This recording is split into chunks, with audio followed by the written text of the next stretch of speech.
Security forces ने बलूचिस्तान के ज़िला पेशीन में खुफिया इत्तला पर कार्रवाई करते हुए भारतीय प्रॉक्सी तंजीम फितना ख़वारिज से वाबस्ता 5 दहशतगर्द हलाक कर दिए, जिनसे बड़ी मकदार में असलहा और बारूदी मवाद बरामद कर लिया गया है। ISPR के मुताबिक 22 फरवरी को पेशीन में ख़वारिज की मौजूदगी के मुसद्दक़ा इत्तला पर ऑपरेशन किया गया। फोर्सेज ने इलाके का घेराव करके दहशतगर्दों की पूरी तश्कील को मौसर अंदाज में निशाना बनाया। शदीद फायरिंग के तबादले के दौरान एक खुदकुश हमलावर ने खुद को धमाके से उड़ा लिया, जबकि दीगर दहशतगर्द मारे गए। ISPR के मुताबिक हलाक दहशतगर्द इलाके में मुतादिद दहशतगर्द कार्रवाइयों में मुलव्विस थे। उनके कब्जे से भारी असलहा, गोला बारूद और धमाका खेज मवाद भी बरामद हुआ है। ISPR के मुताबिक इलाके में मजीद दहशतगर्दों की मौजूदगी के खदशे के पेश नज़र सैनिटाइजेशन ऑपरेशन जारी है। सिक्योरिटी फोर्सेज और कानून नाफिज करने वाले इदारे कौमी एक्शन प्लान के तहत मंजूर शुदा विजन अज़्म इस्तेहकाम के मुताबिक मुल्क से बैरूनी सरपरस्ती याफ्ता दहशतगर्दी के मुकम्मल खात्मे तक अपनी कार्रवाइयाँ जारी रखे हुए हैं। पेशीन में फितना ख़वारिज के खिलाफ कामयाब कार्रवाई पर सदर मुमलिकत ने सिक्योरिटी फोर्सेज को खराज तहसीन पेश किया है। एक बयान में सदर आसिफ अली जरदारी ने कहा है कि भारतीय प्रॉक्सी फितना ख़वारिज के खिलाफ कामयाब ऑपरेशन कौमी अज़्म का कास है। दहशतगर्दी के मुकम्मल खात्मे तक इसके खिलाफ जंग जारी रहेगी। पेशीन में फितना ख़वारिज के खिलाफ कामयाब कार्रवाई पर वज़ीर आज़म ने सिक्योरिटी फोर्सेज को खराज तहसीन पेश किया। वज़ीर आज़म का कहना है कि सिक्योरिटी फोर्सेज दहशतगर्दी के खिलाफ बड़ी कामयाबियाँ हासिल कर रही हैं। पूरी कौम दहशतगर्दी के खिलाफ इस जंग में पाकिस्तान की अफवाज के साथ खड़ी है। हम मुल्क से हर किस्म की दहशतगर्दी के मुकम्मल खात्मे के लिए पुरअज़्म हैं।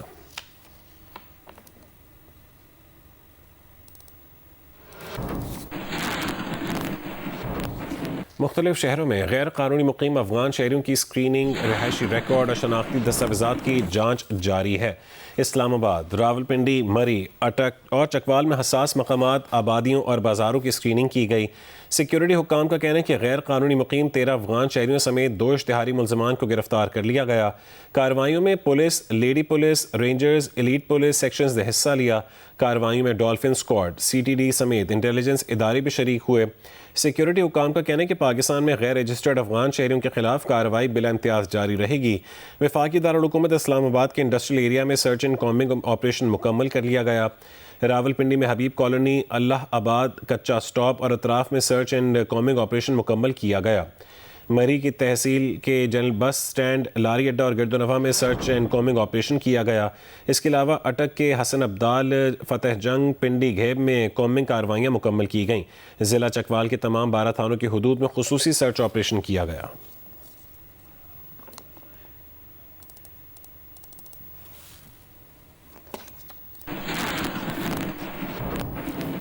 अफगानिस्तान में दहशतगर्द ठिकानों पर पाकिस्तान ने जवाबी कार्रवाई की है। वज़ीर मुमलिकत बराए दाखिला तलाल चौधरी का कहना है कि इत्तलात के मुताबिक 70 दहशतगर्दों को हलाक कर दिया गया।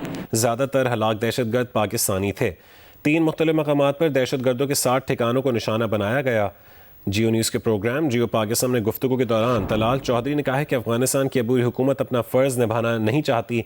दोहा मुआहदे में अफगानिस्तान ने पूरी दुनिया को यकीन दिलाया था कि अफगान सरजमीन किसी के भी खिलाफ दहशतगर्दी के लिए इस्तेमाल नहीं होगी, लेकिन अफगानिस्तान दहशतगर्दी रोकने में नाकाम रहा है। अमरीका के शिमाल मशरक़ी इलाकों में शदीद बर्फ़ानी तूफ़ान आया। न्यूयॉर्क सिटी समेत कई रियासतों में इमरजेंसी नाफिज कर दी गई है, जबकि स्कूल बंद कर दिए गए। मेयर न्यूयॉर्क ज़ोहरान ममदानी ने शहरियों को घरों में रहने की हिदायत की है। ख़राब मौसम के बायस 5000 से ज़ायद परवाज़ें मनसूख कर दी गईं, जबकि न्यू जर्सी ट्रांजिट ने रियासत भर में रेल और बस सर्विस मुअत्तल कर दी। न्यूयॉर्क, न्यू जर्सी, कनेटिकट और मैसाचुसेट्स के गवर्नर्स ने भी इमरजेंसी नाफिज कर दी है, जबकि नेशनल गार्ड्स को भी फ़ाल कर दिया गया है। फिलाडेल्फिया में भी शदीद बर्फबारी हुई। गवर्नर शेरिल एल पार्कर ने डिज़ास्टर इमरजेंसी का ऐलान कर दिया है। नेशनल वेदर सर्विस के मुताबिक फिलाडेल्फिया और गिरदोनवा में 14 से 20 इंच तक बर्फबारी, जबकि बाज़ इलाकों में 24 इंच तक बर्फ पड़ने का इम्कान है। तेज़ हवाओं की रफ्तार 45 मील फ़ी घंटा तक पहुँच सकती है।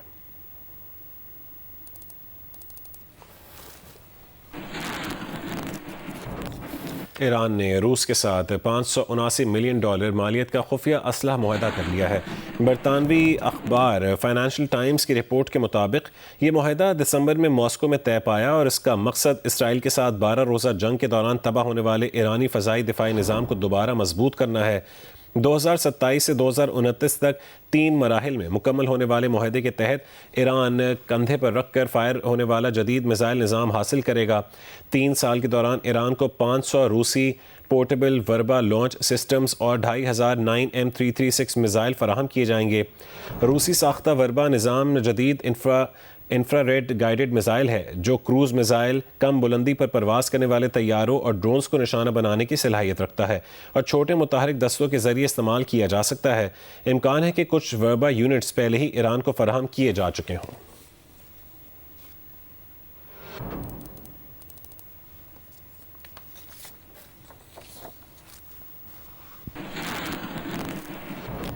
ईरानी वज़ीर ख़ारजा अब्बास अराग़ची की ओमानी हम मनसब से टेलीफोनिक गुफ्तगू हुई है।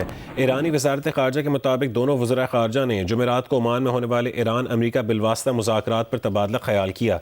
दोनों रहनुमाओं ने मुज़ाकरात के नए दौर के इंतज़ामात पर भी मुशावरत की।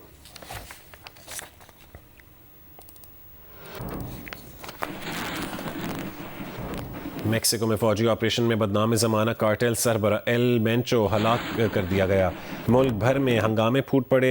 हेलिस्को के गवर्नर ने शहरियों को घरों तक महदूद रहने की हिदायत कर दी है। अमरीकी हुकाम ने भी एहतियाती अलर्ट जारी कर दिया। तर्जुमान वाइट हाउस का कहना है कि फौजी ऑपरेशन में अमरीका ने इंटेलिजेंस सपोर्ट फराहम की। मेक्सिकन फ़ौज का ताउन पर शुक्रिया करते हैं जबकि कामयाब ऑपरेशन को सराहा। अमरीकी नायब वज़ीर ख़ारजा ने एल मेंचो की हलाकत को खित्ते के लिए बड़ी पेशरफ्त करार दिया। एल मेंचो के सर की कीमत $1.5 करोड़ मुकर्रर थी।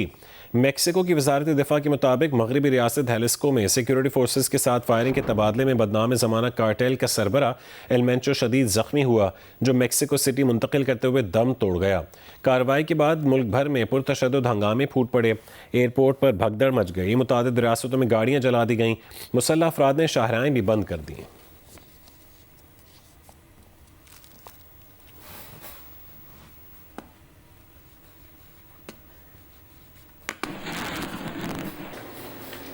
लाहौर हाई कोर्ट ने डिस्प्यूट रेजोल्यूशन कमेटियों की प्रॉपर्टीज़ कब्जे दिलवाने के तमाम फैसले कालअदम करार दे दिए हैं। पंजाब प्रॉपर्टी ओनरशिप कानून के तहत कार्रवाइयों के खिलाफ दरखास्तों पर समात से मुतालिक मजीद तफसील जानेंगे जीएनएस के नुमाइंदे वकास आवान से। वकास कहेगा कि अब जो फैसले कालअदम किए गए हैं उन्हें सुनेगा कौन? आज देखिए, लाहौर हाई कोर्ट के चीफ जस्टिस अली नीलम की सरबराही में 3 रुकनी फुल बेंच ने पंजाब प्रॉपर्टी ओनरशिप कानून के तहत कार्रवाई के खिलाफ दरखास्तों पर समात की है। अदालत ने 500 से ज्यादा दरखास्तों पर जो तमाम दरखास्तें हैं वो डिस्प्यूट रेजोल्यूशन कमेटी की जानिब से प्रॉपर्टियों पर कब्जे दिलाने के तमाम फैसले कलदम करार दे दिए हैं और डीआरसी कमेटी की कार्रवाई से मुतल्लिक तमाम दरखास्तें ट्रिब्यूनल को भिजवा दी गई हैं और अदालत ने यह कहा है कि ट्रिब्यूनल तमाम दरखास्तों पर कानून के मुताबिक फैसला करेगा। अदालत ने यह भी कहा है कि जिन दरखास्तों में हाईकोर्ट ने प्रॉपर्टी के कब्जे दिलाए वो बरकरार रहेंगे। चीफ जस्टिस लाहौर हाईकोर्ट ने आज केस की समाअत की तो दौरान समाअत एडवोकेट जनरल पंजाब अदालत के रूबरू पेश हुए। अदालत को बताया कि पंजाब हुकूमत की जानिब से प्रॉपर्टी ट्रिब्यूनल एक्ट के हवाले से जो है वो नया तरमीमी ऑर्डिनेंस जारी किया गया है जिसमें काफी तब्दीलियां की गई हैं। एडवोकेट जनरल पंजाब ने बताया कि दरखास्तें ज़ेर इल्तवा होने के दौरान प्रॉपर्टी ओनरशिप के हवाले से तरमीमी ऑर्डिनेंस में ये कहा गया है कि अभी 10 से ज्यादा दरखास्तें ऐसी हैं जिनमें कानून को चैलेंज किया गया। ये वो दरखास्तें थी जिनमें पहले ऑर्डिनेंस को चैलेंज किया गया, बाद में एक्ट बन गया। एडवोकेट जनरल पंजाब ने यह भी कहा कि तरमीमी ऑर्डिनेंस के तहत डीआरसी कमेटियों के पास जुडिशल पावर नहीं होंगी। अगर फरीकैन के दरमियान कॉम्प्रोमाइज हुआ तो कमेटी कॉम्प्रोमाइज ट्रिब्यूनल के रूबरू पेश किया जाएगा। जबकि शिकायत के लिए भी जो बायोमेट्रिक सिस्टम मुतारफ कराया गया है तरमीमी ऑर्डिनेंस में एग्जेक्टिव से इख्तियारात लेकर ट्रिब्यूनल को दे दिए गए हैं और ट्रिब्यूनल रिटायर्ड की बजाय हाजिर सर्विस जजों पर मुश्तमिल होगा। ये 500 से दरखास्तें हैं लाहौर हाईकोर्ट में जेर जिसपे चीफ जस्टिस लाहौर हाईकोर्ट ने पहले डीआरसी कार्रवाई को मुअत्तल करके फुल बेंच तश्कील दिया था और आज बेंच ने जो है वो डीआरसी के तमाम फैसले कदम करार देकर अब मामला जो है वो ट्रिब्यूनल को भिजवा दिया है। बहुत शुक्रिया वकास अपडेट करने के लिए।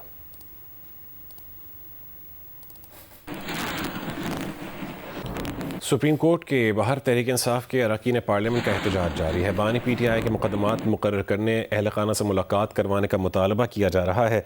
बानी पीटीआई के ज़ाती मौलजीन से मुआयने का भी मुतालबा किया गया।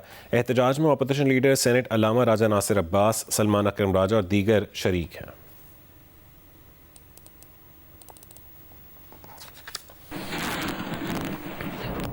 कोहाट में लेडी डॉक्टर महविश हुसैन के कत्ल का मुकदमा थाना KDA में दर्ज कर लिया गया है। डॉक्टर महविश को गुज़श्ता रोज़ ड्यूटी से घर जाते हुए फायरिंग करके कत्ल कर दिया गया था। DPO का कहना है कि लेडी डॉक्टर के कातिलों की गिरफ्तारी के लिए टीम बना दी गई है। मुतादिद मुश्तबा अफराद को हिरासत में भी लिया गया है। तफ्तीश जारी है। कत्ल के खिलाफ डिस्ट्रिक्ट हेडक्वार्टर अस्पताल में डॉक्टर्स और पैरामेडिकल एसोसिएशन ने एहतजाज किया।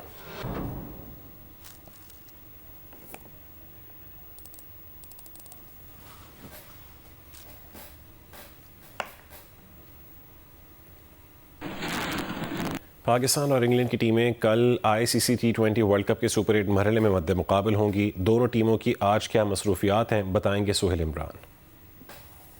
जी, पाकिस्तान क्रिकेट टीम ने कैंडी में डेरे डाल रखे हैं क्योंकि अब उसने सुपर 8 मरहले के जो 2 मैचेस हैं इंग्लैंड और मेज़बान श्रीलंका के खिलाफ यहाँ पर पालेकले स्टेडियम में खेलने हैं। आज पाकिस्तान क्रिकेट टीम का सहपैर 2 बजे मुकामी वक्त के मुताबिक यहाँ पर पालेकले स्टेडियम में ट्रेनिंग सेशन शेड्यूल्ड है। इस तरह पाकिस्तान टीम अपनी जो सुपर 8 मरहले का जो दूसरा अहम मैच है उसके लिए अपनी तैयारियों को हतमी शक्ल देगी। कल यहाँ पर शाम 7 बजे मुकामी वक्त के मुताबिक मैच शुरू होगा।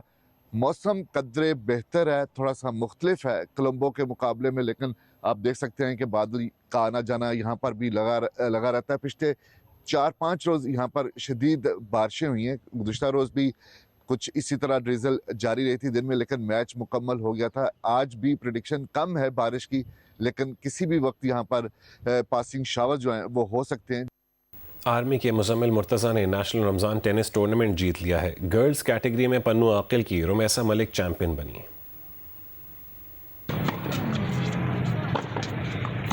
रमजान नेशनल टेनिस टूर्नामेंट के मेंस सिंगल्स फाइनल में पाकिस्तान आर्मी के टॉप सीड मुजम्मिल मुर्तज़ा ने टाइटल हासिल किया। वापडा के तजर्बेकार 26 साल अकील खान को दिलचस्प मुकाबले के बाद शिकस्त का सामना करना पड़ा। 1.5 घंटे जारी रहने वाले फाइनल में मुजम्मिल की जीत का स्कोर 6-1, 3-6 और 6-4 रहा। हमारी दिली ख्वाहिश थी कि जिस तरह रमज़ान में क्रिकेट हमेशा हमने खेली है, क्रिकेट होते थे, एक दिली ख्वाहिश थी कि हमारे नेशनल टूर्नामेंट्स भी रमज़ान में टेनिस के हों। गर्ल्स सिंगल्स फाइनल में पन्नू आकिल की रुमैसा मलिक ने टॉप सीड लाहौर की शम्जा नाज दुर्राब को स्ट्रेट सेट में 6-2 और 6-2 से हरा दिया। मेहमान खुसूसी मेयर कराची मुर्तज़ा वहाब ने खिलाड़ियों में इनामात तकसीम किए। मेंस के फातेह खिलाड़ी को 3 लाख और वुमेन की फातेह को 75,000 रुपये दिए गए।